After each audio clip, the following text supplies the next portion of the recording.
Et lorsque j'ai fait le saut au secondaire, ce qui m'a le plus surpris, surtout quand je suis arrivée dans une classe de 10e année, c'est de voir à quel point les élèves deviennent silencieux. Et je me suis posé la question, d'abord, si c'était moi qui les intimidais. Ensuite, je me suis posé la question, est-ce que c'est un manque de confiance de parler en français? On sait que rendu au niveau de la 10e année, ils ont moins de cours offerts en français. Mais j'ai remarqué que les élèves devenaient conscients de leurs erreurs. Ils devenaient conscients de la prise de risque.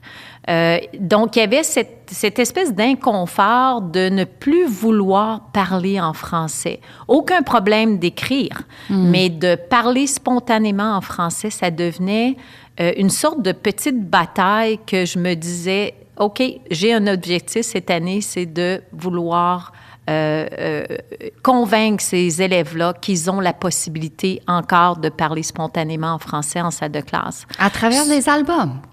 Et là, je me suis dit, mais quel est l'outil que je vais utiliser pour les stimuler?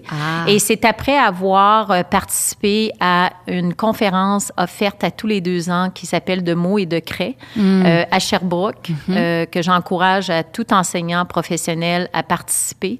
C'est pas la première fois que j'entends ça. Oui, voilà. Alors, j'ai été absolument éblouie par toutes les possibilités qu'on pouvait développer de façon pratique à utiliser les albums jeunesse.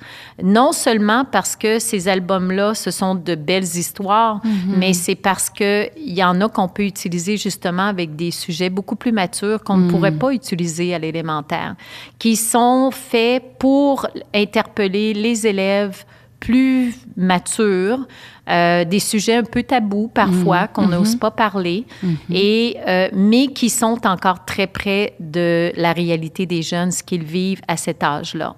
Donc, je me suis lancée dans l'aventure d'acheter une bibliothèque au complet d'œuvres littéraires et je me suis dit, je vais regarder aussi les sciences humaines, pourquoi pas intégrer le français avec les sciences humaines pour pouvoir épauler mon collègue qui enseigne les sciences humaines, qui a besoin d'un petit coup de main aussi au niveau de la langue.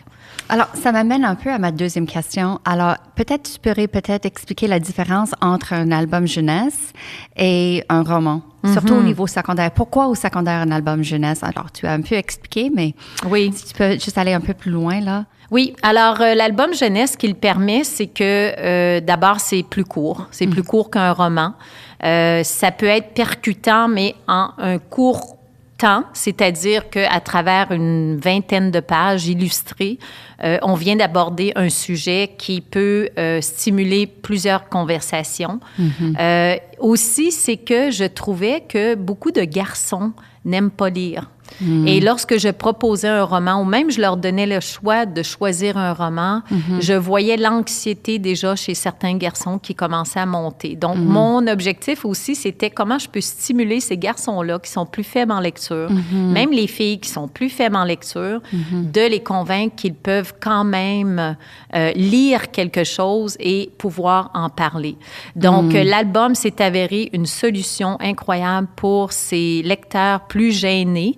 L'album offre en fait de grandes images.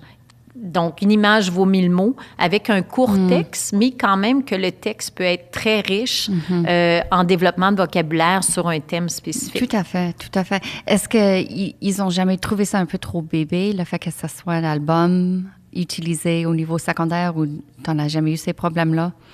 Non, en fait, dès le départ, la page couverture, la première de couverture peut démontrer tout de suite que c'est pas un album qui est fait pour les jeunes.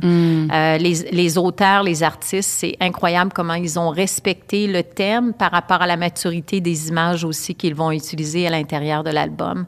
Je m'assure aussi qu'on lise ensemble la 4e de couverture. Donc, tout de suite, avec le vocabulaire riche qui est utilisé, ils peuvent se rendre compte qu'il va y avoir quand même un défi de lecture. Ça ne sera pas nécessairement facile. Et c'est ce qu'on veut, n'est-ce pas? Si c'est trop facile, parfois, on les perd aussi, les élèves. C'est moins motivant. Donc, au contraire, il reste que cette prise de risque-là de devoir se pousser encore pour comprendre la lecture en contexte et non seulement mot à mot.